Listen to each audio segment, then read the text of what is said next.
Okay, we are in the Peter Sagan. This is the secret training here.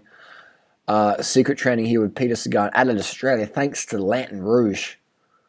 There's yours truly, the yellow socks. We've got Ollie on the right. Lantern Rouge filmed this on his GoPro, and so thanks to that. So we've got the watts here. You see the power, the data, the C2, the 2 number. So we see about 150 to 300 watts in this climb. 22k an hour, the RPM, the cadence, 85. So anything over 80 to 100 is what you want to be climbing at. If you're trying to push the watts, you want to be over 90, between 90 and 100.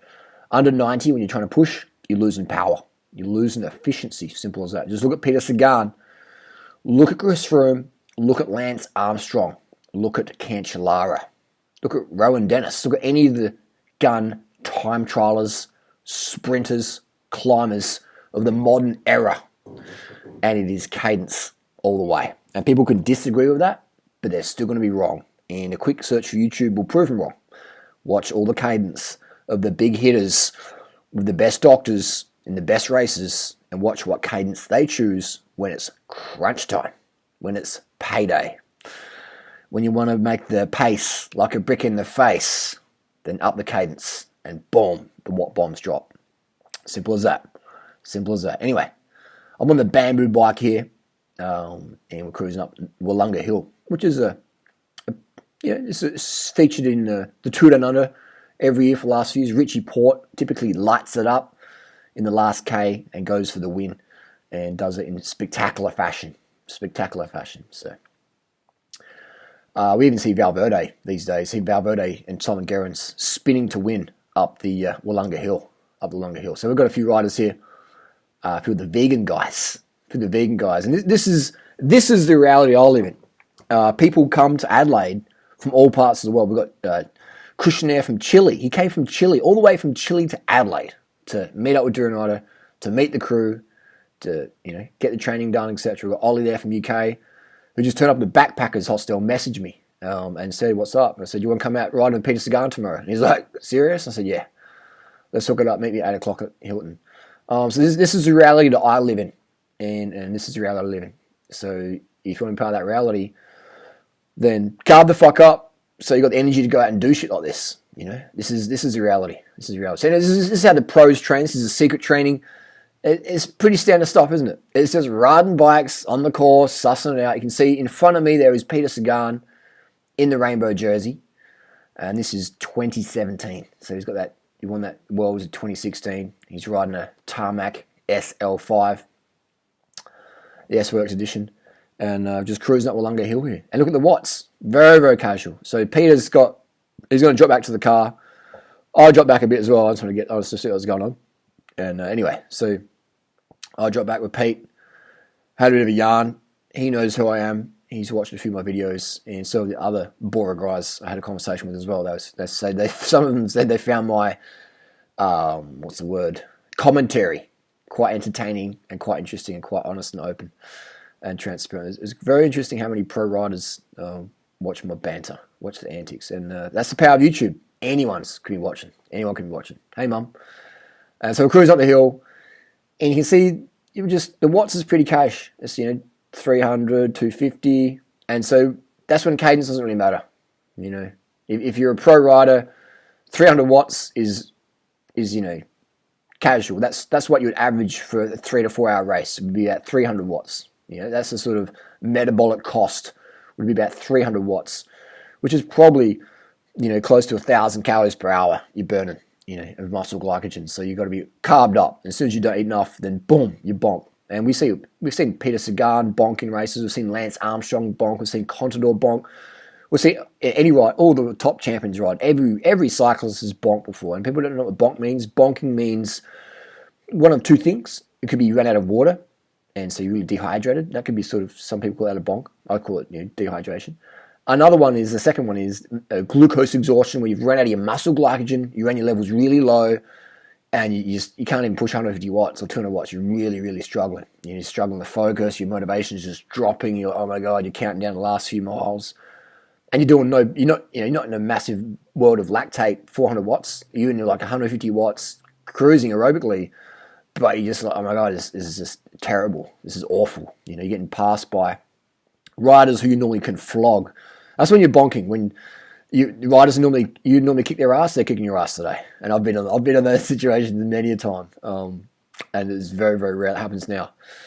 Very, very rare. Because I'm organised with my carbohydrate intake. And that's the difference between a pro rider and an amateur. Amateurs and pros can generally ride the same power for 30 minutes. But the pros can do it after 5 hours of racing.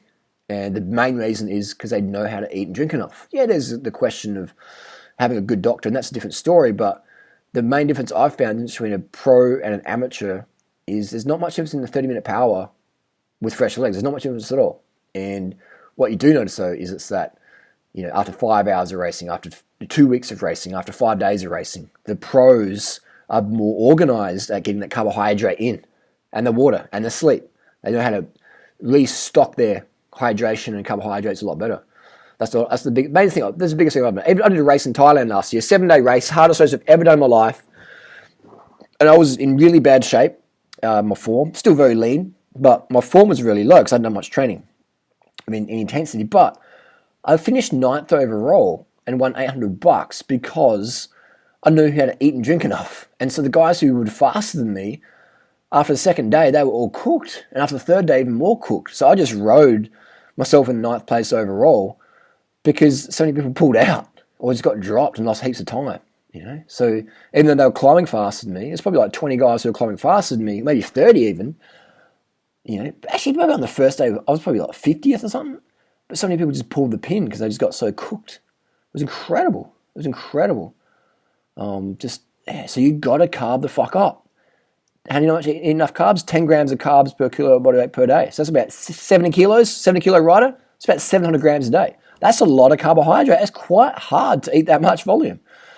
And so what people do is they just fill up on fat and protein, and the body's like, wow. Now the kidneys have to process excess protein. The body's storing more fat because every gram of fat we eat is the fat we wear. And then the performance is dropping, or people start gaining more fats and they cut their calories down. And then the disordered eating starts, or maybe even potentially an eating disorder. And then the addiction to stimulants, or the dependent on stimulants, or phentermine, or all these other stims out there, Ritalin, Adderall, caffeine, etc., can kick in. And then we have some real issues with riders, with eating disorders and stimulant use and abuse. And moods just going crazy, and that's not what we want. We want the rider, the runner, the swimmer to have sane state of mind and body. And you're only going to get that if you're eating enough carbohydrates every day. As soon as you start cutting your carbs down, either purposely or accidentally, your mood's going to drop. I notice it within a day. If I don't eat enough carbs, I'm a bit like, a bit more silky and whiny and shit like that in my head. And I'm like, doing what I got to carb the fuck up. And this afternoon, I've been carbing the fuck up really well. I had some vegan low-fat ice cream. I've been drinking soft drink. I've been drinking sugar water. Had toast. With jam, Vegemite. I've had big bowls of cereal, a bit of soy milk in there, low-fat soy milk and sugar, and I feel on top of the world right now. And I'm on no stims right now. I'm just full natty bra, loving that dopamine carb effect, and that's what life's about. And I feel really sorry for people out there who cut the carbs out and end up on SSRI medications and all sorts of stuff because they get depression because they're not enough carbs in the brain. So that's what this video is about. This video is about Peter Sagan Secret Training, which is pretty much non-eventful. It's pretty standard stuff. Just ride your bike up hills, and then once a week, ride at the intensity you need to do in a race. Simple as that. The rest of the time, just cruising around. Look at this, We're under 300 watts here, just cruising around talking. So yeah, that's what it's about. I'm on the bamboo bike. I'm on the bamboo bike, keeping up the world champion and the Bora team on the bamboo bike. So that's what we're talking about here. We have another rider on our left. So yeah, this is reality I'm in. This is my reality. Carved up reality. Bamboo bike reality. The bamboo bike is heavier. It is not as fast as these pro level bikes. But I don't use it as an excuse. 15, 20 years older than a lot of these guys. I don't use that as an excuse either. I'm not a pro rider. I don't use that as an excuse either. I work 70 hours a week typically.